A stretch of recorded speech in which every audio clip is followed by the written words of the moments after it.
పద్మావతి ఆలవేలుమంగ సమేత శ్రీ వెంకటేశ్వర స్వామి వార్షిక బ్రహ్మోత్సవంలో భాగంగా దీపం కొండపై అఖండ జ్యోతి ప్రజ్వలన కార్యక్రమం ఆర్ఎస్ఎస్ కార్యకర్తలు పెద్దగాని శ్రీనివాస్ ఆధ్వర్యంలో 10వసారి ఆవిశెట్టి భువనగిరి వినోద్ మద్దం కమలాకర్ జ్యోతిని వెలిగించడం జరిగింది. దీనికి పెద్దలు మున్సిపల్ మాజీ వైస్ చైర్మన్ చింతల కిష్టయ్య తదితరులు ఆర్థిక సహకారంతో జ్యోతి ప్రజ్వలన చేయడం జరిగింది.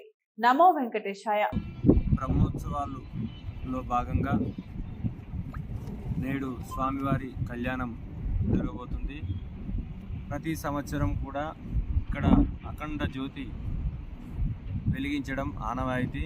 గత 10 సంవత్సరాల నుండి సంఘ కార్యకర్తలు ఇక్కడ అఖండ జ్యోతి ఇది 10వ సంవత్సరం. అనాది కాలంలో కూడా ఈ అఖండ జ్యోతి వెలిగిస్తే ఆ జ్యోతిని చూసి బ్రహ్మోత్సవాలు నలుమూలల నుంచి బ్రహ్మోత్సవాలకి ఈ జ్యోతిని చూసి బ్రహ్మోత్సవాలు జరుగుతున్న అనే సూచన ఉండేది. దాన్ని మధ్యలో విస్మరించారు. గత 10 సంవత్సరాల నుండి కంటిన్యూగా మనం ఇక్కడ జ్యోతిని వెలిగించడం జరుగుతుంది. అదేవిధంగా ఇది 10వ సంవత్సరం.